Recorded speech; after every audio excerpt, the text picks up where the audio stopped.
संविधान और कानून दोनों की हत्या मोदी सरकार द्वारा कैसे की जा रही है, प्रजातंत्र को पांव तले कैसे रौंदा जा रहा है, देश के नागरिकों के मौलिक अधिकारों को कैसे दबाया जा रहा है, उसकी व्याख्या लेकर आपके बीच में आए हैं।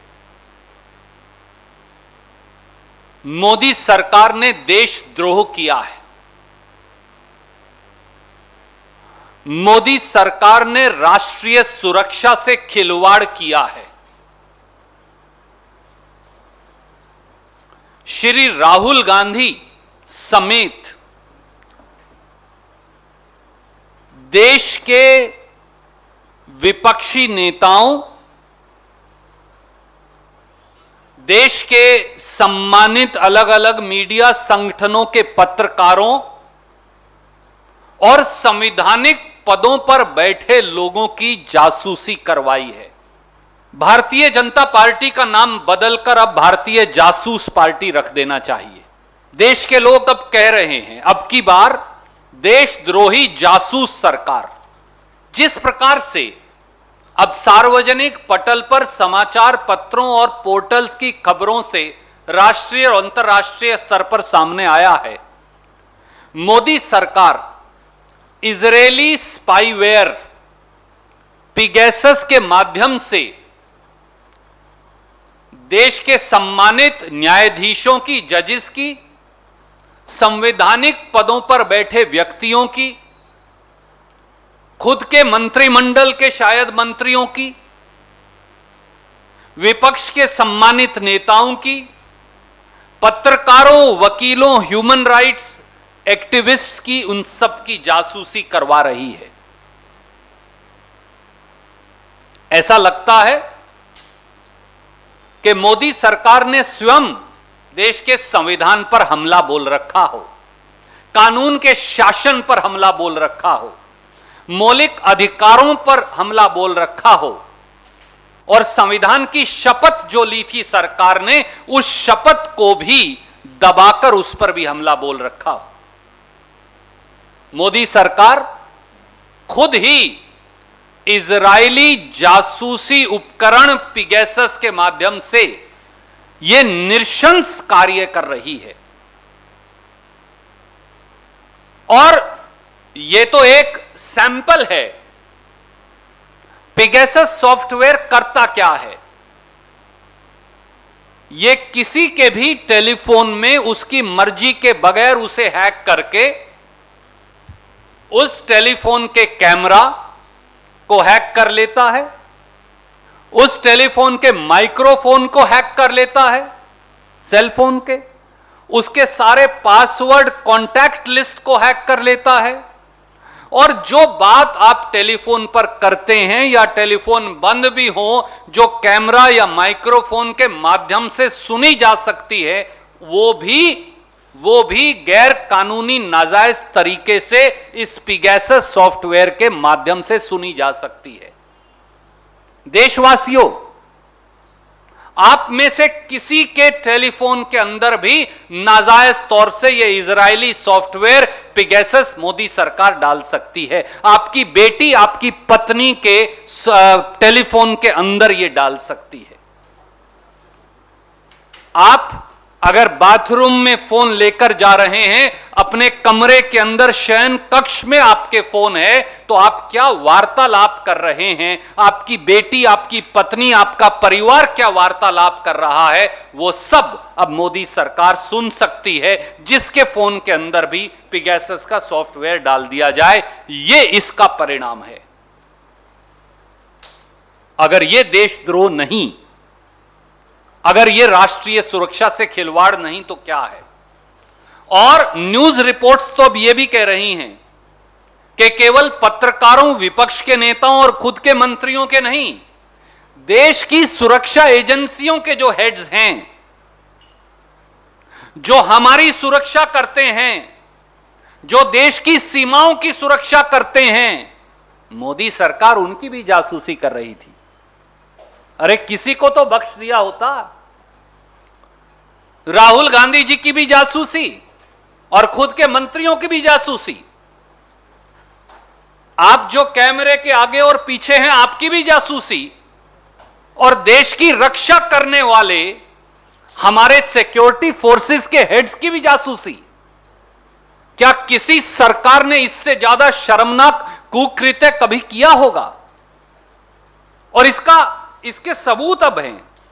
और देश में जो मुख्य चुनाव आयुक्त हैं, चीफ इलेक्शन कमिश्नर, जो अब पूर्व चीफ इलेक्शन कमिश्नर हैं अशोक लवासा जी, उनकी भी जासूसी। मीडिया ऑर्गेनाइजेशंस की भी जासूसी, जिनके नाम अब तक सामने आए हैं और अभी बहुत नाम होंगे।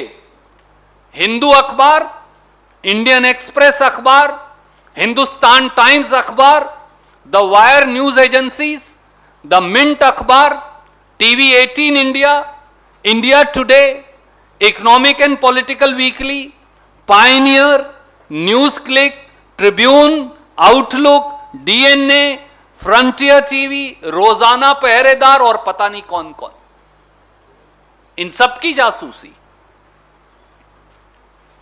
इसीलिए तो बीजेपी अब भारतीय जासूस पार्टी बन गई है। और जासूसी के तो वो पुराने इस मामले में करवाते ही रहे हैं। और दोस्तों, ये जासूसी आज से नहीं चल रही, ये पिछले लोकसभा चुनाव से भी पीछे से चल रही है और इसका सबूत उपलब्ध है। आज मैं वो सबूत आपसे फिर साझा करने लगा हूं।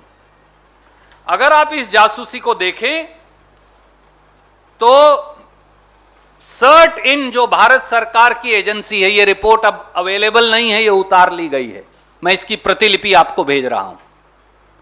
ये सर्ट इन ने रिपोर्ट दी थी कि व्हाट्सएप के माध्यम से पिगैसस इजरायली सॉफ्टवेयर से टेलीफोन्स को हैक करके सीधे सीधे जासूसी चल रही है। ये मैं नहीं कह रहा, ये भारत सरकार की जो एजेंसी है उन्होंने लिख के रिपोर्ट दी है।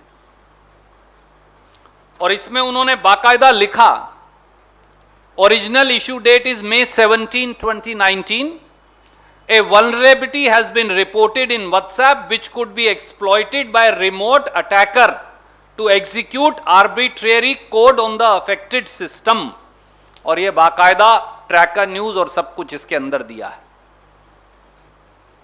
अब साथियों, सवाल ये है कि ये पिगैसस है क्या?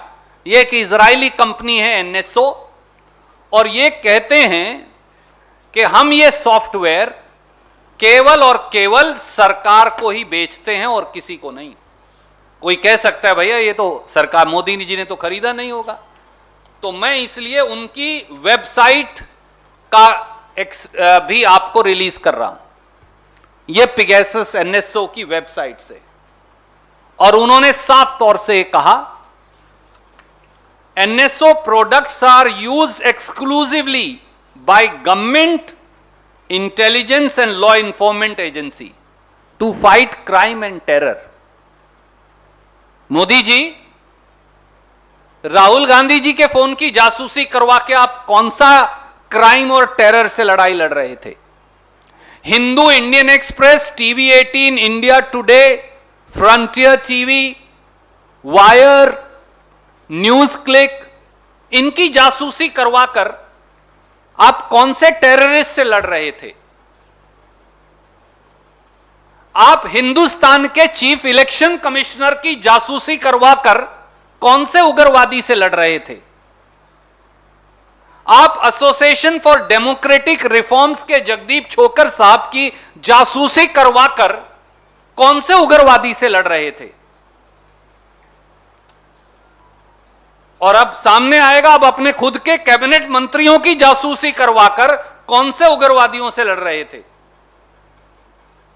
और संवैधानिक पदों पर बैठे लोगों और शायद जजेस की जासूसी करवाकर क्या ये उग्रवादी और आतंकी हैं?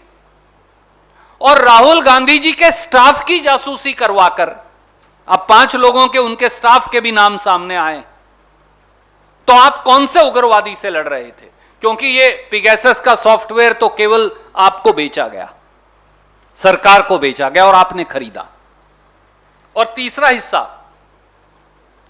साथियों, monk school of university of Toronto ने, जिनके पास सिटीजन लैब है, बाकायदा इस पिगैसस सॉफ्टवेयर और हिंदुस्तान पे अटैक की जांच करवाई और उन्होंने जून 2017 में यह पाया, ये मैं उनकी रिपोर्ट की कॉपी आपको रिलीज भी कर रहा हूं, लगा भी रहा हूं, कि हिंदुस्तान के राजनीतिक व्यक्तियों, हो सकता है उनमें खड़गे साहब का फोन भी हो, अधीर रंजन चौधरी साहब का भी हो, ममता जी का भी हो, लालू जी का भी हो, अखिलेश जी का भी हो, दूसरे लोगों का भी हो,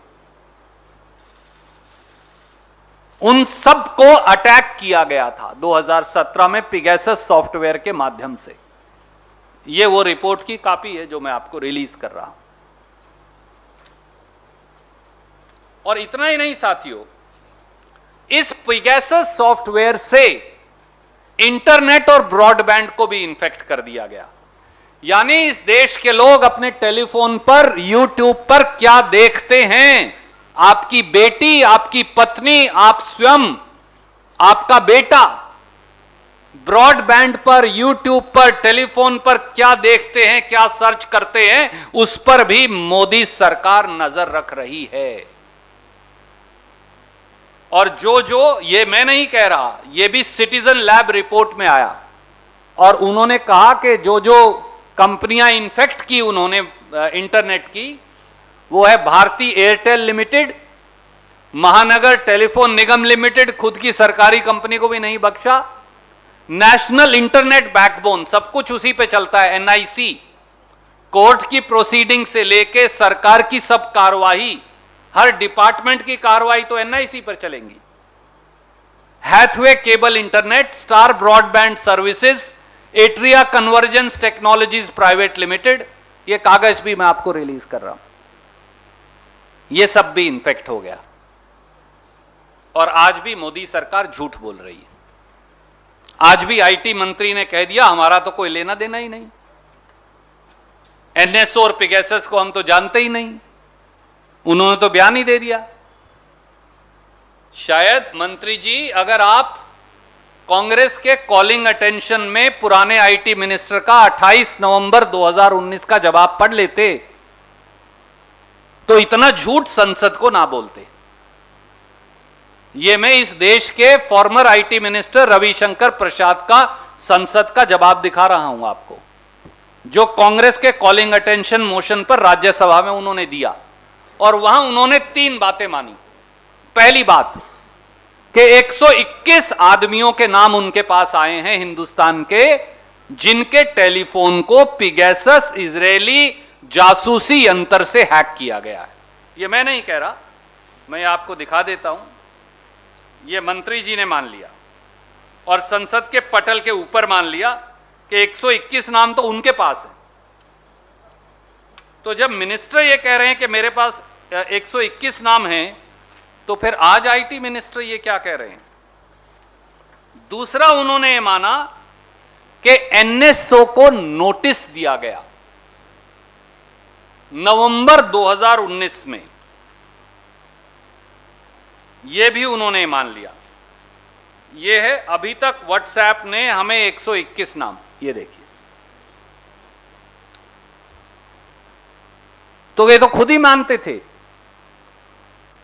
नवंबर 2019 में भारत सरकार ने संसद के पटल पर माना और उसके बाद यह भी कहा कि हमने एनएसओ को नोटिस दिया है। मैं आपको वो लाइन पढ़कर बता देता हूं। श्री रविशंकर प्रसाद, हमने तो आपको पहले ही कहा था कि एनएसओ को भी नोटिस दिया है, तो भैया उस नोटिस का क्या हुआ वैष्णव साहब? या आपको सरकार बता नहीं रही? नए नए आईटी मिनिस्टर बने हो, आप कह रहे हो हमारा पिगैसस के बारे में जानकारी नहीं, आपके मंत्री कह रहे हैं 121 नाम है, हमने तो एनएसओ को नोटिस दिया है।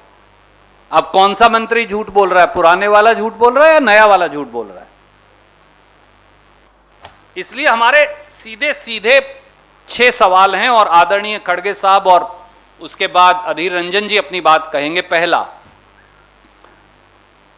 Is spying on India security forces, judiciary, cabinet ministers, opposition leaders including Shri Rahul Gandhi journalists and other activities through a foreign entity's spyware, not treason and an inexcusable dismantling of national security. क्या हिंदुस्तान में मुख्य चुनाव आयुक्त, विपक्ष के नेता समेत श्री राहुल गांधी, खुद के कैबिनेट मंत्रियों, पत्रकार साथियों, एक्टिविस्ट और इन सब की जासूसी करवाना अगर देशद्रोह नहीं और राष्ट्रीय सुरक्षा से खिलवाड़ नहीं तो क्या है? दूसरा सवाल,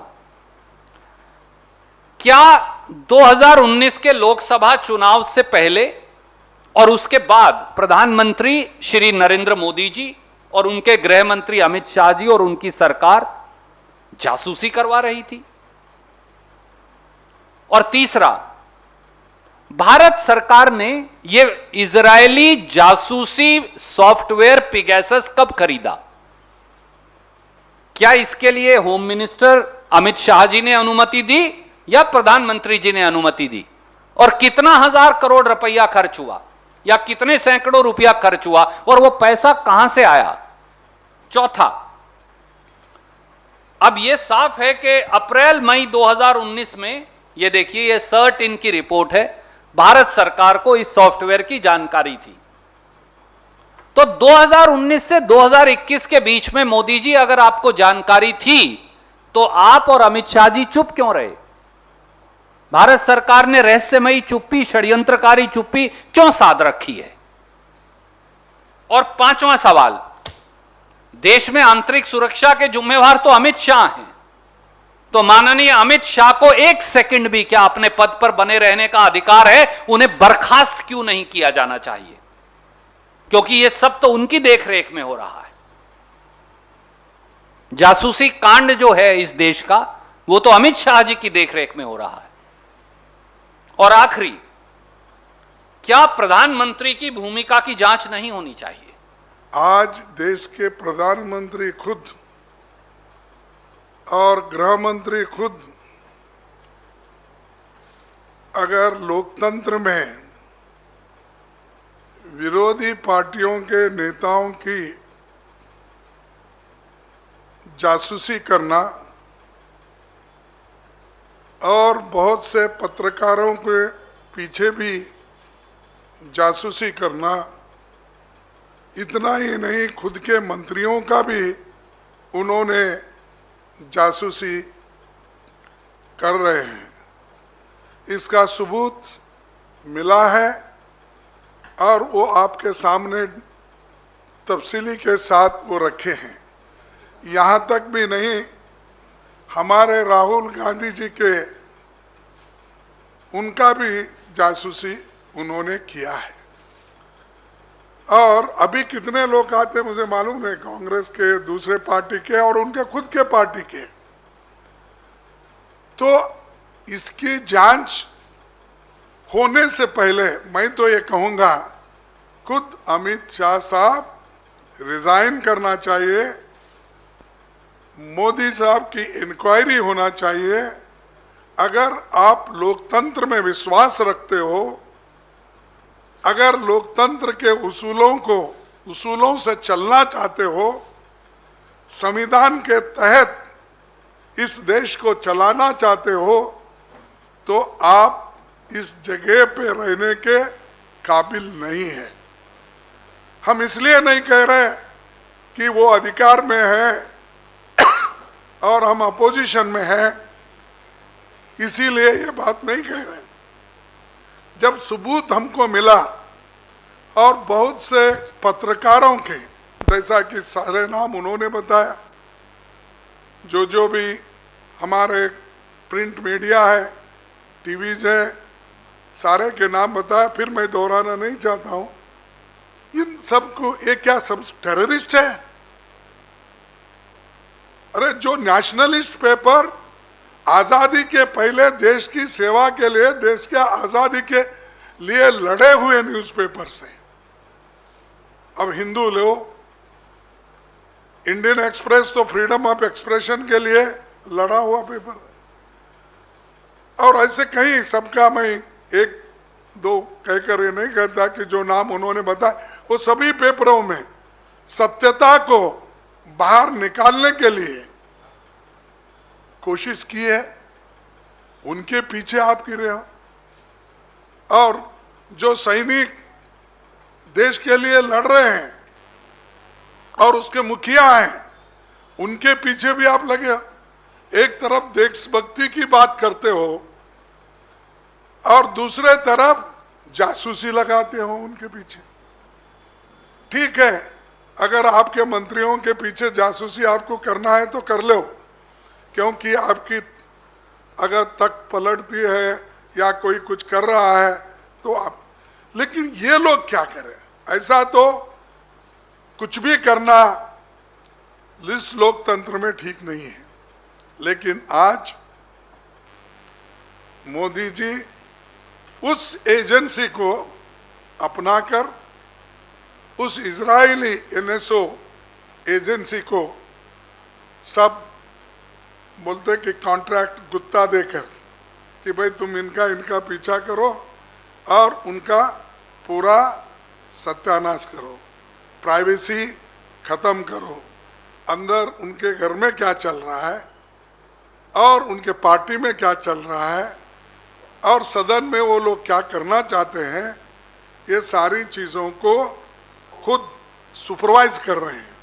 जो मोदी जी के खिलाफ बात उठाने की हिम्मत रखते हैं, दम रखते हैं, उनके ऊपर ये खुफिया एजेंसी को तैनात किया जाते हैं। लभासा जी के खिलाफ, क्योंकि हमारे इलेक्शन कमिश्नर लभासी जी मोदी जी की पांव तले बैठ के उनकी आज्ञा मानने के लिए तैयार नहीं था, इसलिए पेगासस उनके खिलाफ इस्तेमाल किया गया। हमारे राहुल